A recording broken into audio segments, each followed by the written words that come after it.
Prime here, speaking to you from the depths of isolation because of the COVIDs. So that's fun.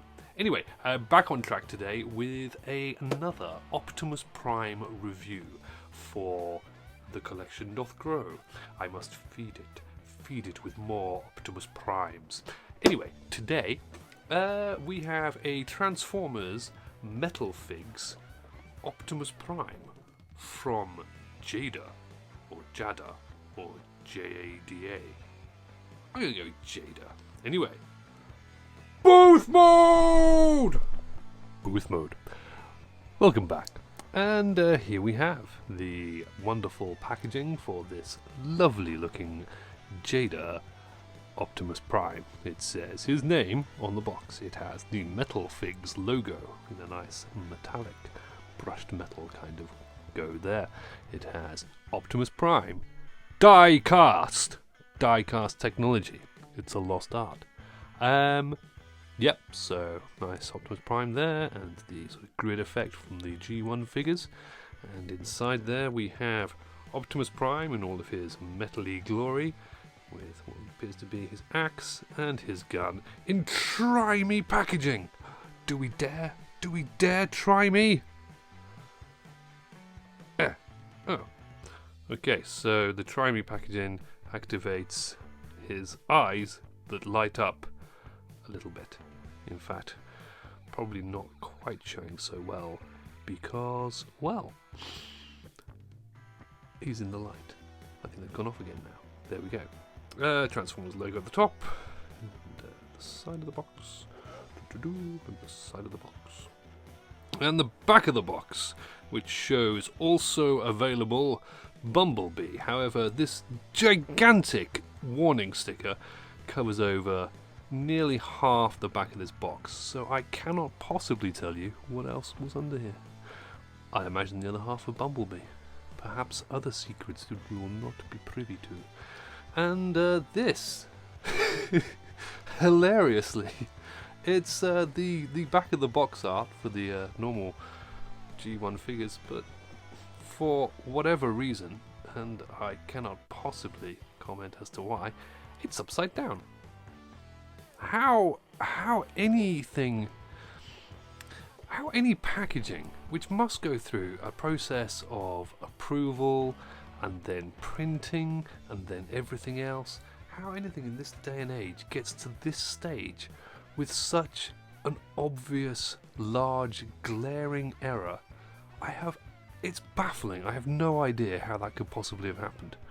Right, yeah.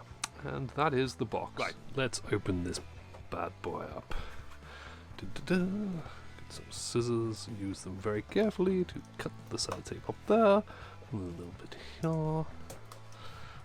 I left my knife elsewhere, so scissors will suffice today. Open the top. Some lovely corrugated cardboard. Mixed feelings about all of the changing of packaging for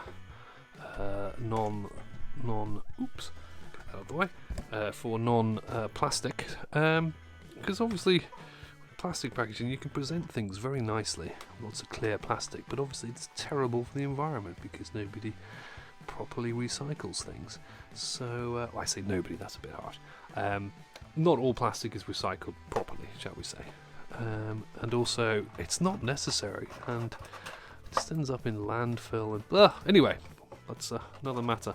However, I will miss some of the styling of packaging that we're not going to be able to get anymore because of the move away from plastics. But you know, that's a whole different thing. Oh God, I hate these things. They're just a little bit too fiddly. This is the worst because they're not the cardboard ones that you can easily cut through. It's a plastic one that hasn't even got wire through it, so it's just horrible hard plastic. Anyway, success. Any more? Nope, just wedged in. There you come. Pop it there. Let's get this bit out here. God, I really don't want you to get these bits out. Now, it could be argued that these are designed to be left in the packaging, but where is the fun in that? Let's get this out the way. There's his accessories. Get the scissors out the way. Seamless. And here is the box as a background. Right, instructions, batteries, make batteries, go. And, yep, you can change his batteries. And you can put an axe on his hand, or you can put a gun in his hand. And apparently he moves a bit. We shall see. Right, let's have a look at him. So, looks-wise, he's kinda your standard super deformed Optimus Prime, somewhat chibi fare. Chibi, is that the right word? Probably not. He's got a bit of extra plastic on his antenna there, which comes off easy enough. I'll give that a proper clean up later. And what does he do? His arms are ball jointed, and they have a bit of movement. His head moves, makes an exciting squeak. I don't know that. Well, I didn't ask you, Alexa. Yep.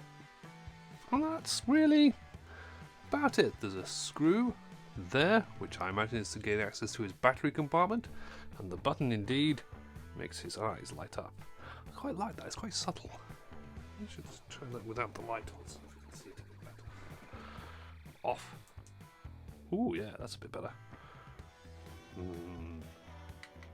Yeah, I like that. That's pretty cool. Goes well with all of the other light up eyes that all of my other Optimus Primes have. So, what else can I say about him? His hand is supposed to come off, but that is stiff. Oh, there we go. Yeah. How easy is it to get off? The answer is not very easy. It is quite a difficult pull there. No, bit of a paint defect there, where the metallic paint hasn't quite covered over, or the red glaze over the metallic colour. Not quite sure. I'm no expert on paint apps. But yeah, he looks quite nice. He's reasonably serviceable. Other than that little bit that's bugging me there, but I'll get a knife to that in a bit. Hey, he looks quite cool. Does the gun fit in his hand easily enough? The gun is just a solid piece of plastic. Again, fairly thick gloss paint on it. Not massively detailed. Fits in his hand well enough. Can't really hold it at a good angle because there's no good angles. So we'll just sort of hold it at a slightly off angle. Well, there. That's really that. It's very similar to, I guess, in style to like the Kids Logic. Is it Kids Logic? That's the ones I'm thinking of.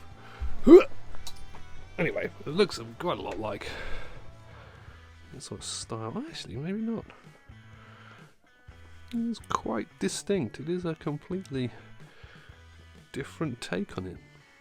I will forget my previous statement. I mean, similar style in that it's got a big head and a small body, but the body's wider, the legs are completely different, and it has all of the posability of, well, a statue.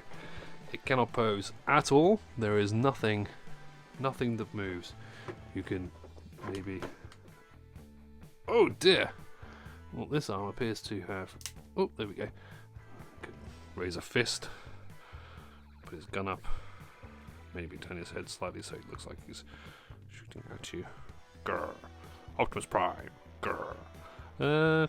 Very Optimus Prime thing to say. Grr. Well, Bayverse, I suppose. And light up his eyes. Yeah. Okay, well, he's not particularly impressive. He doesn't really do anything, but he looks cool. Oh, and obviously, I completely forgot to mention, he is mostly, well, his body is die-cast metal. His legs, I think, yeah, they're metal.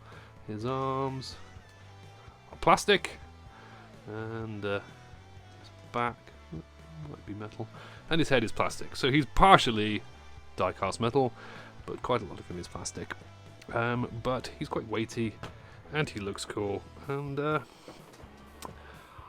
I love the G1 installed box, and in a lot of ways, if I had the space to keep him in box, I probably would have. There's some of the other Jada sets. There's this one I got recently, which I've already removed some of the figures. They managed to get their G1 box art round the right way, but it had Autobots battling Decepticons, but I have stolen the Autobots. Again, the Optimus Prime packaging, die cast. The Optimus Prime that came from that one was this fellow here, who's particularly Optimus Prime-y. Not massively inspiring, not a great figure, and to be completely honest, I regret getting him out of the packaging. I think he would have looked much better in there with his little Bumblebee friend. Oops. That also came in that set. But Bumblebee will go and live on the Bumblebee shelf, and Prime will live somewhere. But back to this guy, who is the main focus of this video. I think I'm done with him. That is Jada METALFIGS die-cast Optimus Prime. Thank you for watching.